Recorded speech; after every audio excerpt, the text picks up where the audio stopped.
কারো মার্সিডিস থামছে রাতের গভীরে নিষিদ্ধ পল্লীতে। ঘরে অপেক্ষারত স্ত্রী দীর্ঘশ্বাস ফেলছে। কেউ ভাঙা ঘরে থেকেও স্ত্রীকে নিয়ে অবিরত স্বপ্নের জোয়ারে ভাসছে।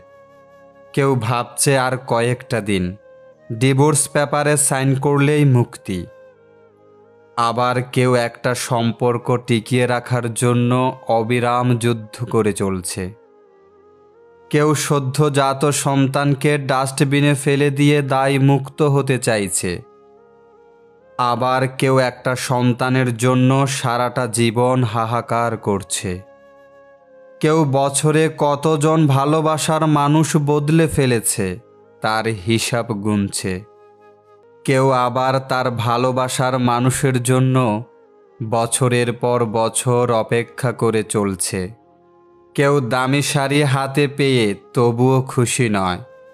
আবার কেউ তাঁতের নতুন শাড়ির গন্ধ বারবার শুঁকছে।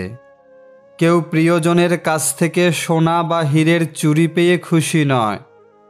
কেউ প্রিয়জনের কাছ থেকে পাওয়া কাঁচের চুড়িতে স্বর্গের সুখ খুঁজে পাচ্ছে।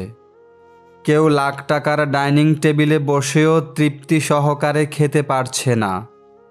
আবার কেউ পেঁয়াজ কাঁচা লঙ্কা কষলিয়ে গ্রাসে পান্তা গিলছে। কারো দামি খাটে শুয়েও ঘুমের ওষুধ খেতে হচ্ছে। কেউ আবার হিমেল হাওয়ায় রাস্তায় অঘোরে ঘুমাচ্ছে। কারো পড়ার টেবিলে নতুন বইয়ের সমারোহ, কিন্তু পড়ার ইচ্ছে নেই। কেউ আবার পুরাতন বইয়ের দোকান চষে বেড়াচ্ছে পকেট খালি বলে।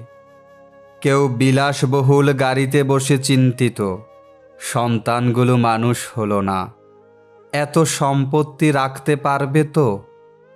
আবার কেউ পায়ে হেঁটে পথ চলছে আর মনে মনে ভাবছে, সন্তান তো মানুষ করতে পেরেছি, ওরা চাইলে নিজেরাই নিজের জীবনটা গড়ে নেবে। সত্যি, নানা রঙের মানুষ, নানা রঙের স্বপ্নের ঘুড়ি। আসলে এটাই বাস্তবতা। সুখ এবং শান্তি সর্বদাই আপেক্ষিক। কারো সব থেকেও সুখ জিনিসটাই নাই। আবার কারো বাকি সব ঘাটতি থাকলেও সুখটা আছে। কেউ দুবেলা খাওয়ার জন্য সারা দিন হাঁটে, আবার কেউ খাবার হজম করার জন্য হাঁটে। জীবন যেখানে যেমন, আমরাও সেখানে তেমন। ধন্যবাদ।